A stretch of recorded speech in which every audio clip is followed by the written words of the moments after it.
अस्सलाम वालेकुम स्टूडेंट्स, मैं हूं आपका केमिस्ट्री इंस्ट्रक्टर अनस मुस्तफ़ा। हम इससे प्रीवियस लेक्चर में हमने केमिस्ट्री की डेफिनेशन और उसकी दो ब्रांचेस ऑर्गेनिक केमिस्ट्री और इनऑर्गेनिक केमिस्ट्री को डिस्कस किया था।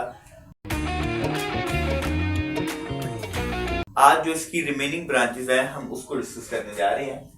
तो जो पहली ब्रांच है हमारे पास वो है इन्वायरमेंटल केमिस्ट्री। इन्वायरमेंट का स्टूडेंट आपको पता है मतलब होता है माहौल। तो इस ब्रांच के अंदर हम माहौल का मुतालिया करेंगे। माहौल के अंदर हमारे पास हवा, पानी, ऑक्सीजन, इन तमाम बातों का जो मुशाहिदा है वो हम इन्वायरमेंटल केमिस्ट्री के अंदर देखेंगे। इसी तरह स्टूडेंट्स जो माहौल को दरपेश मसाइल हैं उनका हल भी हम इस ब्रांच के अंदर देखेंगे। आपको मालूम है कि ऑटोमोबाइल्स के इस्तेमाल की वजह से हमें नित नए चैलेंजेस का सामना है। उसके अंदर चलने वाला ईंधन, फॉसिल फ्यूल्स और दीगर जो टेक्नोलॉजिकल जराए से जो आलूदगी पैदा हो रही है उसके लिए हमारे पास बड़ी अशद ज़रूरत है हमें कि हम उसको टैकल करने के लिए इस ब्रांच को फ़रोग़ दें। तो साइंसदान इन माहौलियाती मसाइल से निपटने के लिए जो नई तरकीब दरियाफ्त करते हैं उसका दायरा कार भी इन्वायरमेंटल केमिस्ट्री के अंदर ही आता है। तो मुख्तसरन ये कि इसके अंदर हम माहौल के बारे में डिस्कस करेंगे। एवरीथिंग जो रिलेटेड है माहौल के, इसके अंदर पाई जाने वाली जो चीजें हैं उनका हम पर क्या असर है, इन सब बातों को हम इन्वायरमेंटल केमिस्ट्री के अंदर डिस्कस करेंगे। तो अगली ब्रांच है हमारी मेडिसिनल केमिस्ट्री। मेडिसिन आपको पता है कहते हैं हम अद्वियात को, दवाइयों को। तो केमिस्ट्री की इस ब्रांच के अंदर हम देखेंगे कि दवाइयाँ किस तरह बनती हैं, उनका हम पर, इंसानों पर असर क्या होता है, उनके फायदे क्या हैं, उनके नुकसानात क्या हैं, उनका मैकेनिज्म क्या है, ये सब चीजें हम मेडिसिनल केमिस्ट्री के अंदर देखेंगे। नंबर 3 स्टूडेंट्स, अगली जो ब्रांच हमारी वो है एस्ट्रोकेमिस्ट्री। एस्ट्रो का स्टूडेंट मतलब होता है स्टार्स, सितारे। तो इस केमिस्ट्री के अंदर हम आसमान पर मौजूद तमाम सितारे और सितारों को डिस्कस करेंगे कि उन पर कोई जिंदगी पाई जा रही है या नहीं पाई जा रही। फिर उनके दरमियान, सितारों और सितारों के दरमियान पाई जाने वाली जो चीजें हैं, जो रेडिएशंस हैं, जो चट्टाने हैं, उनको हम देखेंगे। फिर इसी तरह जो सितारों के दरमियान आयंस पाए जाते हैं उनको हम देखेंगे, जो रेडिएशन पाई जाती हैं उनको हम देखेंगे। तो ये जो ब्रांच है केमिस्ट्री की ये रिलेटेड टू आसमान है। हम इसके अंदर आसमान पर पाए जाने वाले सितारे और सितारों को डिस्कस करेंगे। अगली स्टूडेंट हमारी ब्रांच है फिजिकल केमिस्ट्री। इसकी डेफिनेशन में लिखी है कि in this branch we study how atoms और molecules are combined to form matter. तो इस ब्रांच के अंदर हम ये देखेंगे कि जो एटम्स और मॉलिक्यूल्स हैं वो किस तरह मैटर को बनाने के लिए, किसी चीज को बनाने के लिए, मादे को बनाने के लिए कंबाइन होते हैं, किस तरह वो जुड़े होते हैं, किस तरह वो बॉन्ड बनाते हैं। तो ये जो सारी चीजें हैं हम फिजिकल केमिस्ट्री के अंदर देखेंगे।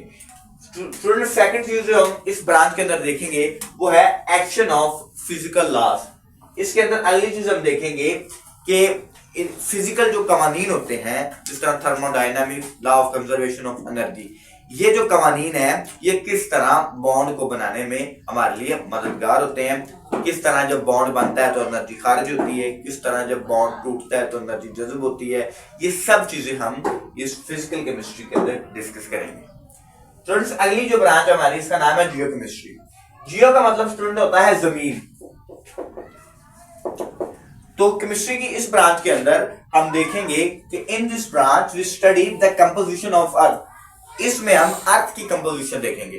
अर्थ की कंपोजिशन का मतलब ये है कि जमीन पर क्या कुछ पाया जा रहा है, जमीन के नीचे जो मादनियात पाई जा रही है, उसके ऊपर जो चट्टाने हैं, पानी है, पहाड़ हैं, ग्लेशियर्स हैं, कैप्स हैं, इन सब चीजों को स्टडी करेंगे हम जियोकेमिस्ट्री के अंदर। फिर जमीन पर कहाँ कहाँ ऑयल पाया जा रहा है, तेल पाया जा रहा है, कहाँ से गैस निकल रही है, ये सब चीजें हम देखेंगे जियोकेमिस्ट्री के अंदर। ये सारी जो ब्रांच है रिलेटेड है जमीन के। इसके अलावा साइंसदानों ने एक नई टर्म इस ब्रांच के अंदर की है, वो है जियो केमिकल मैपिंग। साइंसदान क्या करते हैं कि दुनिया के अंदर जहां जहां तेल, ऑयल या इस तरह के उनको ज़खायर मिलते हैं वो क्या करते हैं, उनको मैप्स पर निशान के जरिए कुरिंदा कर देते हैं, जिससे वो गैस को, ऑयल को और तेल को फौरन उधर से ही निकाल लेते हैं और उन्हें ज्यादा मुश्किलात का सामना नहीं करना पड़ता। तो स्टूडेंट ये थी हमारी जियोकेमिस्ट्री। आगे स्टूडेंट्स हमारी नेक्स्ट ब्रांच है एनालिटिकल केमिस्ट्री। एनालिटिक का मतलब स्टूडेंट होता है, ये लफ्ज निकला है एनालिसिस से, और एनालिसिस का मतलब होता है तज्जिया करना, जांचना, तज्जिया करना या जांचना। तो इस ब्रांच में एनालिटिकल केमिस्ट्री में हम क्या करेंगे, हम देखेंगे in this branch of chemistry we analyse the compounds और molecules that form a specific thing separately. इस ब्रांच के अंदर हम देखेंगे कि मॉलिक्यूल्स और जो कंपाउंड होते हैं वो किस तरह हमारे मैटर को बनाए हुए होते हैं। हम क्या करेंगे इस ब्रांच के अंदर कि जो मैटर होगा, ये जो कोई चीज होगी, हम उसके एटम्स और मॉलिक्यूल्स को सेपरेटली स्टडी करेंगे। ये देखेंगे कि ये एटम्स और मॉलिक्यूल किस तरह मिलकर एक मैटर, एक चीज बना रहे हैं। तो इसमें हम उन एटम्स और मॉलिक्यूल्स को जांचेंगे, उनका तज्जिया करेंगे, उनको एनालाइज करेंगे। दूसरे इसमें स्टूडेंट्स हम ये देखेंगे कि उन एटम्स और मॉलिक्यूल्स की कंसंट्रेशन क्या है, यानी कि सेकंड चीज हम इनमें देखेंगे कंसंट्रेशन ऑफ मॉलिक्यूल्स, कि वो जो मॉलिक्यूल्स हैं जो एक स्पेसिफिक चीज को बना रहे हैं, उनकी कंसंट्रेशन क्या है, उनकी तादाद क्या है, उनका इर्तिकाज क्या है, कितने एटम्स मिलकर ये चीज बनाएंगे, कितने मॉलिक्यूल्स बने मिलेंगे तो ये चीज बनेगी। ये सारी चीजें जो है वो हम देखेंगे एनालिटिकल केमिस्ट्री के अंदर। फ्रेंड्स नेक्स्ट हमारी ब्रांच है nuclear chemistry. Nuclear mean nucleus. मैं आपको स्टूडेंट्स पहले भी बता चुका हूं कि जो मैटर होता है उसका छोटा से छोटा जो जर्रा होता है उसको हम कहते हैं एटम। तो जो एटम होता है उसके सेंटर के अंदर, ये स्ट्रक्चर आप आगे पढ़ लेंगे आपको मालूम हो जाएगा, उसके सेंटर के अंदर एक ठोस चीज पाई जाती है जिसको हम नाम देते हैं न्यूक्लियस का। एटम के बिल्कुल सेंटर के अंदर ये जो न्यूक्लियस होता है ये एटम का सबसे अहम हिस्सा होता है। इसके अंदर प्रोटॉन और न्यूट्रॉन पाए जाते हैं, ये भी हम आगे आपको पता चल जाएगा। तो इस ब्रांच के अंदर हम डिस्कस करेंगे न्यूक्लियस को, कि न्यूक्लियस के अंदर कौन कौन से रिएक्शंस हो रहे हैं, कौन कौन से प्रोसेसेस हो रहे हैं, कितने प्रोटॉन है, कितने न्यूट्रॉन है, क्या क्या चीजें न्यूक्लियस के अंदर पाई जा रही हैं, न्यूक्लियर रिएक्शंस किस तरह होते हैं। ठीक है, ये सारी चीजें हम न्यूक्लियर केमिस्ट्री के अंदर देखेंगे। तो न्यूक्लियर रिएक्शंस को भी हम इसमें स्टडी करेंगे। और दूसरी चीज स्टूडेंट हम इसमें जो डिस्कस करेंगे वो है रेडियो एक्टिविटी। ये भी कंसेप्ट आप आगे पढ़ लेंगे। रेडियो एक्टिविटी कहते हैं स्टूडेंट्स के कुछ न्यूक्लियस ऐसे होते हैं जिनके अंदर से खुद ब खुद शुआएं निकल रही होती हैं, रेडिएशन निकल रही होती हैं। तो इस तरह के न्यूक्लियस को भी, इस अमल को हम कहते हैं रेडियो एक्टिविटी। शुआएं निकलने के अमल को हम कहते हैं रेडियो एक्टिविटी। तो इस तरह के जो न्यूक्लियस होते हैं इनको भी हम स्टडी करेंगे, क्योंकि इस तरह के न्यूक्लियस को हम आगे बड़े अहम रिएक्शंस होते हैं, न्यूक्लियर फिशन और न्यूक्लियर फ्यूजन, इन दोनों रिएक्शंस को करवाने के लिए हमारे लिए बड़ी जरूरी है कि हम इन न्यूक्लियस को स्टडी करें। तो ये जो ब्रांच है इसके अंदर हम टोटली न्यूक्लियस को ही डिस्कस करेंगे।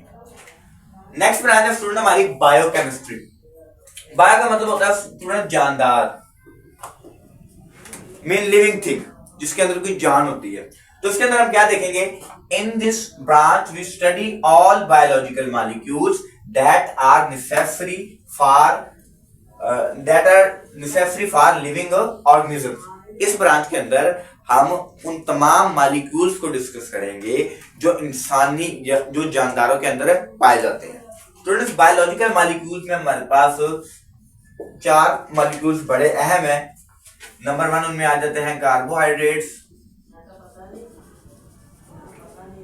इसके अलावा उनमें आ जाते हैं प्रोटीन्स,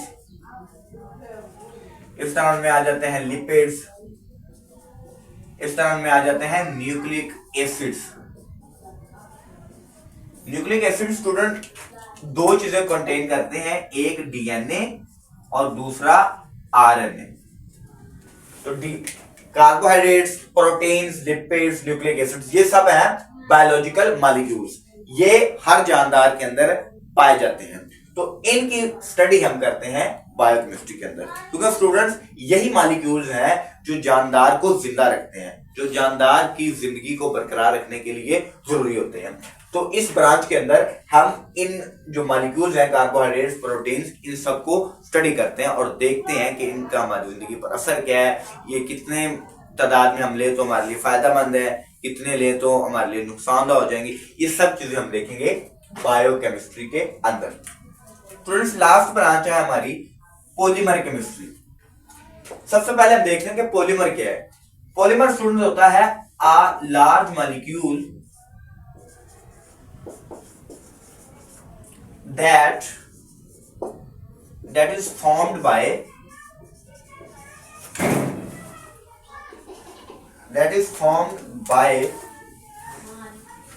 small molecules। पॉलीमर क्या है? पॉलीमर एक बड़ा मॉलिक्यूल है, a large molecule that is formed, जो बनता है बाय स्मॉल मॉलिक्यूल्स, छोटे मॉलिक्यूल्स के जरिए से। स्टूडेंट्स छोटे छोटे जो मॉलिक्यूल्स होते हैं हम उनको नाम दे देते हैं मोनोमर्स का, उनको हम नाम दे देते हैं मोनोमर्स का। ये मोनोमर्स छोटे मॉलिक्यूल्स को हम कहते हैं, ये मोनोमर्स आपस में मिलते रहते हैं और एक बड़ा मॉलिक्यूल बना देते हैं। इस बड़े मॉलिक्यूल को हम नाम दे देते हैं पॉलीमर का, बड़े मॉलिक्यूल। यानी कि आप कह सकते हैं कि जो मोनोमर होते हैं वो बना देते हैं पॉलीमर। सारी बात है कि छोटे छोटे मॉलिक्यूल भी मिलकर बड़ा मॉलिक्यूल बनाएंगे, तो इसलिए यहां पर उस छोटे मॉलिक्यूल को हमने नाम दिया है मोनोमर का और बड़े मॉलिक्यूल को नाम दिया है पॉलीमर का। मिसाल के तौर पर जो प्रोटीन है ये एक बड़ा मॉलिक्यूल है, ये एक पॉलीमर है प्रोटीन। अब ये बनता कैसे है? फैटी एसिड से, ये बनता है हमारे पास अमाइनो एसिड से। प्रोटीन अमाइनो एसिड से मिलकर बनता है। अब अमाइनो एसिड छोटे मॉलिक्यूल हैं, अब ये अमाइनो एसिड छोटे छोटे मॉलिक्यूल्स हैं, हम इनको मोनोमर्स का नाम दे देते हैं। ये आपस में मिलेंगे और एक बड़ा मॉलिक्यूल बना देंगे प्रोटीन।